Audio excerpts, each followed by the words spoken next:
Bonjour à tous, aujourd'hui nous sommes le jeudi 25 mars et aujourd'hui on va s'occuper des colonies de production.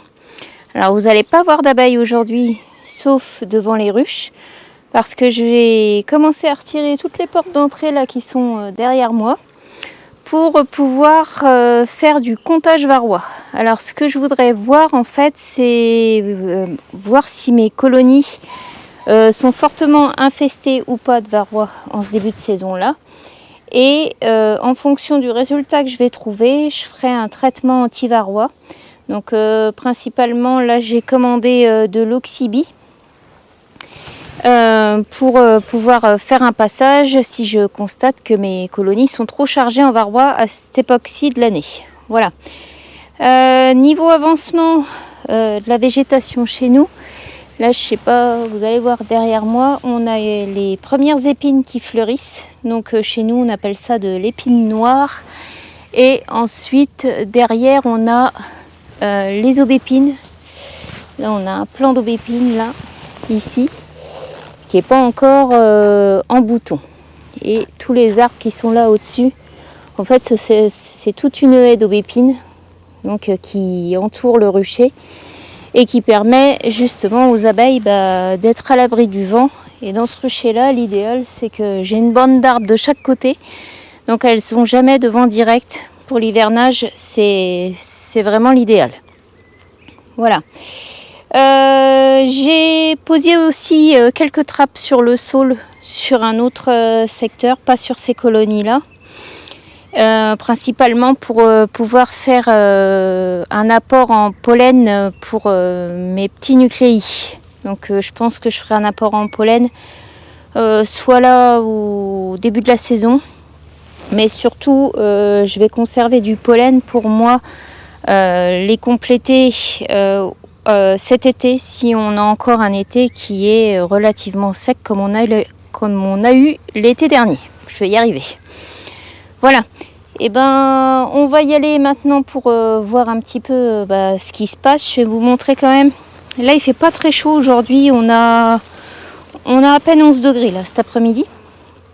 Mais il y a quand même une belle activité devant les ruches là. Elle ramène quand même pas mal de pollen. Elles doivent être encore un petit peu sur le saule là, qui commence à se terminer en ce moment. Hein. J'en ai une là à côté qui travaille plutôt bien.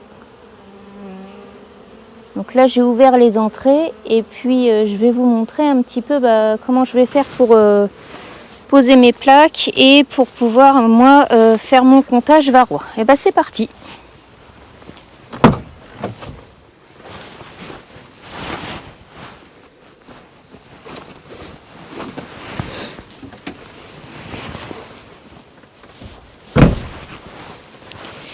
Voilà, alors je prépare déjà tout mon petit matos pour avoir tout sous la main pour pouvoir faire mes comptages. Et puis donc ce que j'ai préparé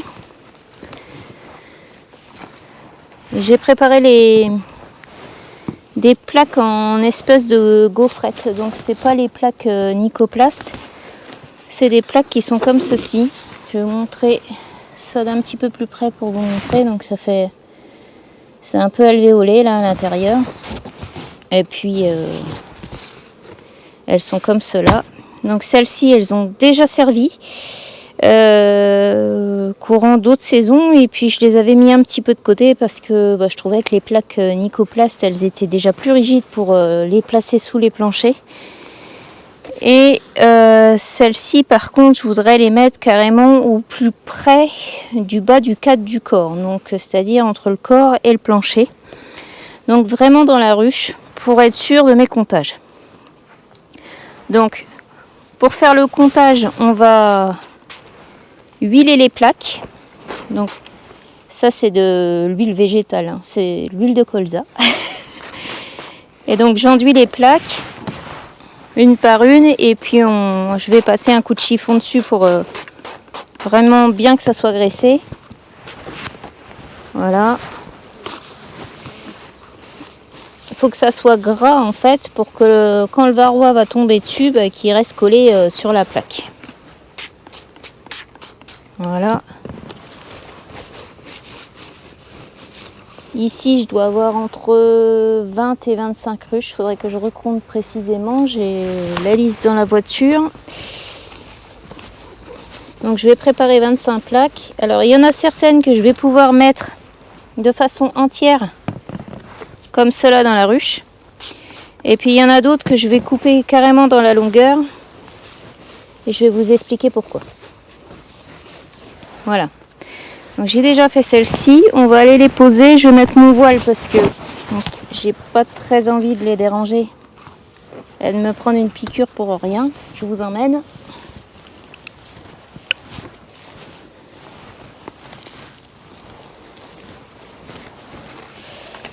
Voilà. Alors la première là-bas,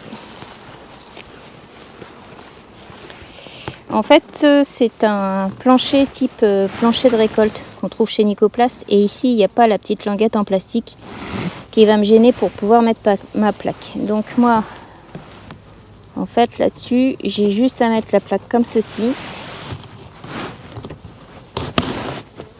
Voilà. Donc je l'ai mis comme ceci, et puis je vais remettre la porte d'entrée pour éviter que ça ne ferme la ruche là, parce que je sais pas si vous voyez, mais la ruche elle est quasi refermée.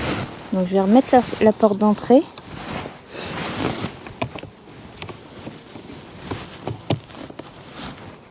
Hop, la petite abeille, impose-toi. Voilà. Comme ça, elles peuvent encore bien rentrer. Et puis moi, mes varrois, donc, ils vont tomber directement sur ma plaque graissée et rester collés sur cette plaque huilée.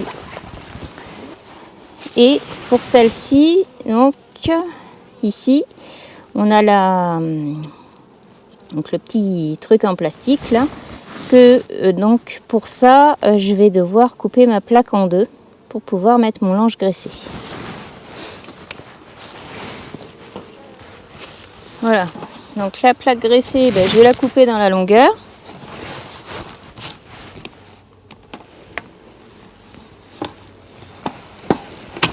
Voilà.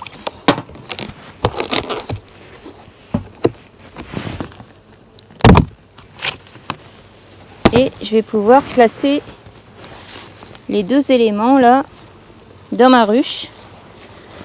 Donc j'en mets un côté comme ceci. Donc j'ai mis ma première moitié ici et la deuxième comme ceci. Et puis là, j'ai plus qu'à remettre ma porte d'entrée comme tout à l'heure. Clac. Et voilà. Comme ceci, mes abeilles peuvent continuer à rentrer et mes varrois peuvent tomber sur le lange graissé. Et bien on va continuer. Donc j'ai fait les deux premières. On va se rejoindre au bout du rucher.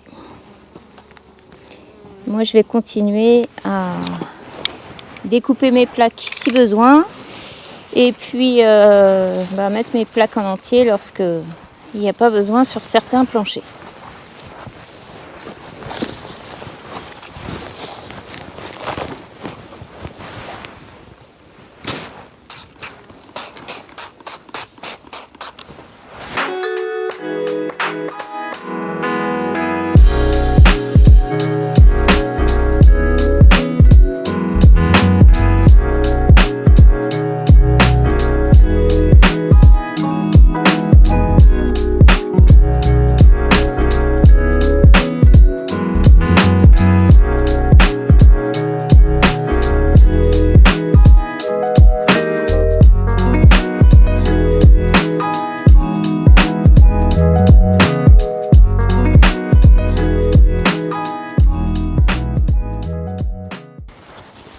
Voilà, on va faire les trois dernières ensemble. J'en avais à faire... J'ai déjà placé en fait toutes celles qui sont dans le rucher, sauf les trois dernières.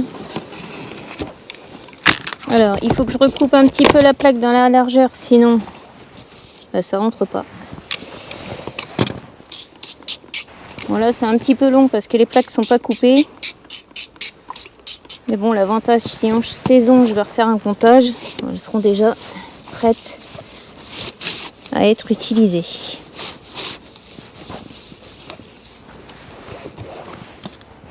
J'ai même plus qu'à la couper.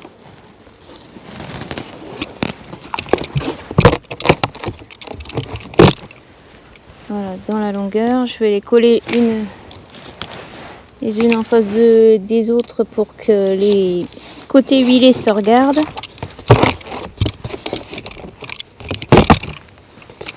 Hop, et ben on va aller poser ça ensemble. Je vous emmène avec moi. Et puis je vais vous expliquer après ce qu'on doit retrouver sur les langes et quel traitement on doit faire si on s'aperçoit que les colonies sont trop chargées en varroa. Voilà, je vous pose là.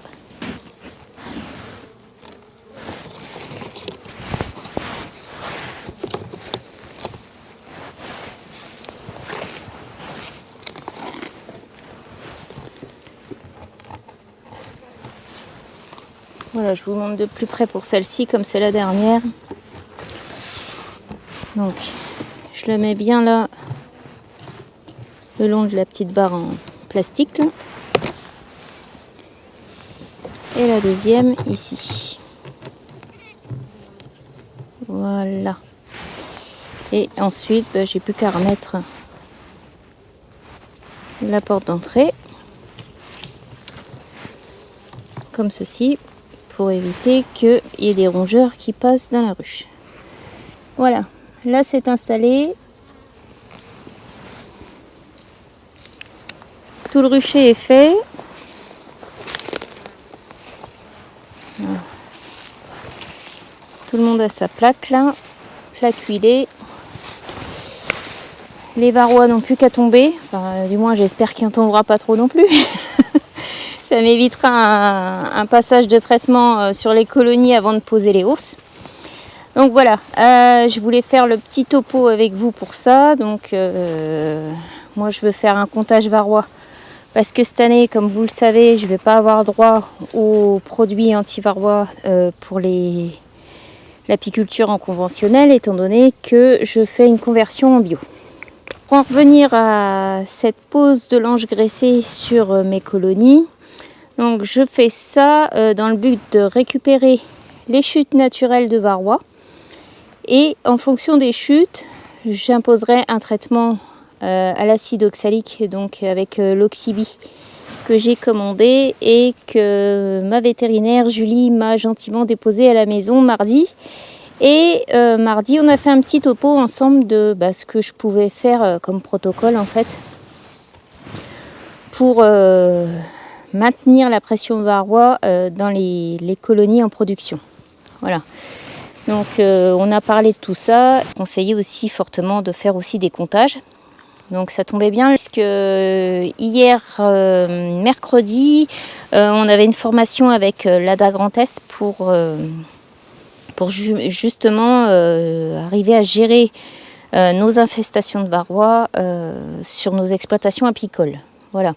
Donc c'est un petit peu la petite photo que je vous ai publiée sur Instagram et Facebook avec donc on voit le prélèvement d'abeilles dans un gobelet.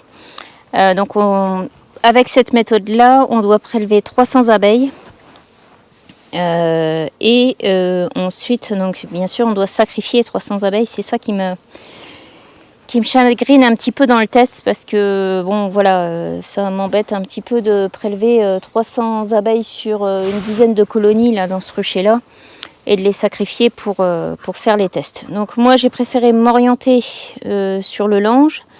Là la photo qu'on voit, donc justement on prélève 300 abeilles, on les met dans de l'eau et du détergent type produit vaisselle. On secoue le sachet et ensuite on compte les varrois qu'on a récoltés à l'intérieur. Moi j'ai préféré m'orienter sur un comptage sur lange parce que déjà je dérange pas mes abeilles. Et puis je tue pas d'abeilles non plus. C'est un petit peu le truc qui est bon. Vous allez me dire, oui, c'est que 300 abeilles sur une dizaine de colonies sur un rucher de 30 ruches. Mais ça m'embête quand même un petit peu de bousiller 3000 abeilles comme ça pour faire un comptage sur 10 ruches. Certes, c'est un petit peu long à mettre en place, là, le système de lange, parce que bon, bah, déjà, ils n'étaient pas découpés au format du plancher. Mais bon, après, je pense que ça vaut quand même le coup de se donner du temps. Et donc, en fait, je dois me baser à 3 varrois, à une chute de 3 varrois par jour. Si j'ai plus de 3 varrois par jour, en gros, je dois traiter mes colonies. Donc là, ces langes, on est aujourd'hui jeudi. Je pense que je vais les laisser une petite semaine. Et puis bah, je verrai mon taux d'infestation de varroa sur mes colonies. Voilà. Surtout que là, bon, j'étais un petit peu précipitée à vouloir mettre les hausses tout de suite. Et puis je me rends compte qu'en fait, là, fin de semaine, ça va être mi-figue, mi-raisin. Il va pas faire super chaud. Demain, nous avons 16. Samedi, 11 degrés, ça redégringole. Dimanche, il refait beau et il refait beau jusque mercredi. Et après, c'est un petit peu retour de la pluie, du temps un petit peu gris et peut-être un peu de pluie. Donc, je crois que j'aurai encore le temps justement d'inspecter mes langes, faire mes comptages de varroa et puis faire un traitement à l'oxybi s'il y en a besoin pour rabaisser un petit peu la pression dans mes colonies. Voilà un petit peu ce que je voulais dire pour ça. Je voulais aussi remercier toutes les personnes qui avaient passé une commande sur le site, une commande de miel. Je vous remercie, c'est très gentil de votre soutien.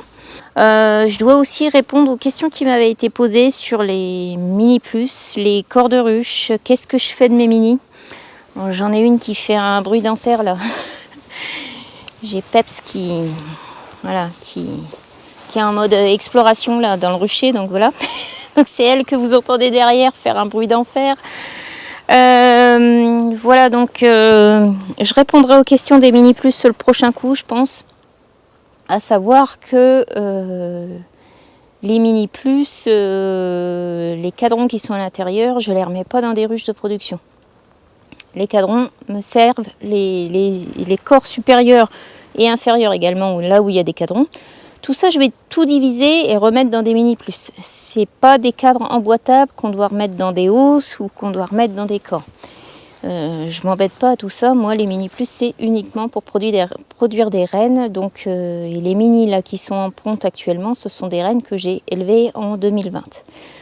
Voilà ce que je voulais vous dire. De toute façon, on y reviendra. Je vais un petit peu faire le topo ce soir ou ce week-end sur les questions que vous m'avez posées sur les mini. Et j'essaierai de vous y répondre dans une prochaine vidéo. Et au sujet des comptages aussi, le petit truc aussi que je voulais préciser, c'est que je fais des comptages sur chaque ruche. Parce que le système de prendre 10 abeilles, de prélever 10 ruches sur 30 ruches, ça, d'accord, ça va vous donner une estimation d'un peu du taux d'infestation de varroa dans votre rucher.